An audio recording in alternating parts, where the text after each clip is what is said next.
Hey Dad, what's today's daily crypto news? Well, there seems to be a lot of money flowing through RippleNet in both fiat and crypto, and so the volumes are starting to grow.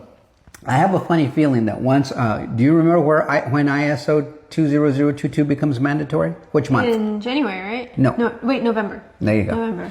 ISO 2002 standard, which is blockchain language it includes, just to make it simple, when transfers happen in banks, usually there's like a text message sent, and then the settlement happens later. It's almost like when you use your credit card or a debit card at a restaurant. You give it to them, they get all the information from you, that's the messaging, then that gets sent to the bank, and then later the bank settles, the transaction. Well, that's kind of how it works today. ISO 20022 is the messaging and the settlement all in one shot. And as you well know, using XRP, it happens in 3 to 5 seconds, securely and inexpensively as well. Those transactions are 0.0002 cents per transaction. Now, if people start to see a little more than that, it's because third parties are getting a little piece of that action. But on average, it should reduce those fees quite a bit for most people. But the transaction itself, if you're doing it on XRP, it's a fraction of a penny. But here's what's being reported. It says Ripple Africa Japan, 30 billion in payments on RippleNet, both fiat and crypto. Institutional inflows and outflows pouring in rapidly, accumulating XRP. And that's exactly it. This is one of the reasons why you take advantage of the dips if you're into XRP, if you're interested in investing in cryptocurrencies. These dips help you build a bigger bank, because once a lot of these things become standardized, and it's coming pretty quickly, not just on the global financial stage, which is what ISO 20022 is, but also legislatively. We're watching governments start to deliberate, pass legislation with respect to cryptocurrency.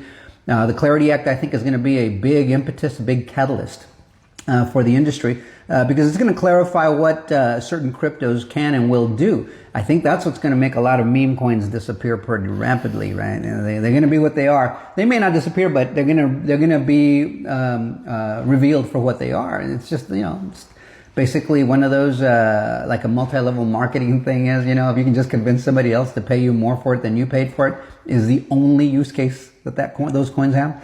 Then I think people will be immensely dissuaded from investing in those projects, if you can call them projects. But this is what's coming, and it's not just a crypto enthusiast saying it. Brad Garlinghouse has a thing or two to say about it himself.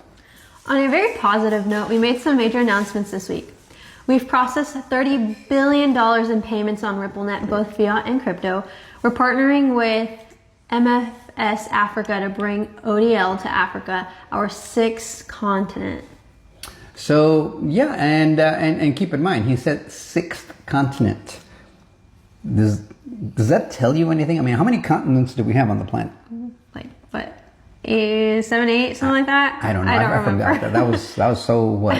High school or middle school? I don't remember. No, that's elementary. But there's more than 6. I know that. Yeah, there's more than 6. But nonetheless, somebody let us know in the comments what it is. I'll look it up right now. No, there's people who argue this, because some people count like North and South America as like one for some reason, and then some other people like argue about Central America. I don't know. I've heard so many arguments on the continents. Well, I'm sure somebody there will have a thing or two to tell us about this. I might even look it up in a while, but nonetheless, 6 continents.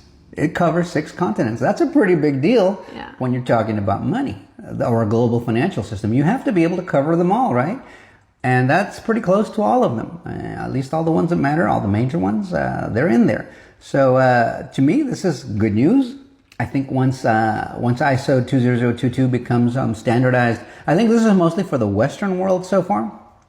But we still need, we're going to need other parts of the world to standardize their banking systems as well. There aren't that many left, and none of them are as big as this one. So, I mean, if you want to participate in the global financial system, you're going to have to talk this language anyway. So you got to start somewhere, and we're starting with the biggest and the baddest of them all. Let us know what you think in the comments. Like, share, subscribe, and bookmark. Until next time. Adios, amigos.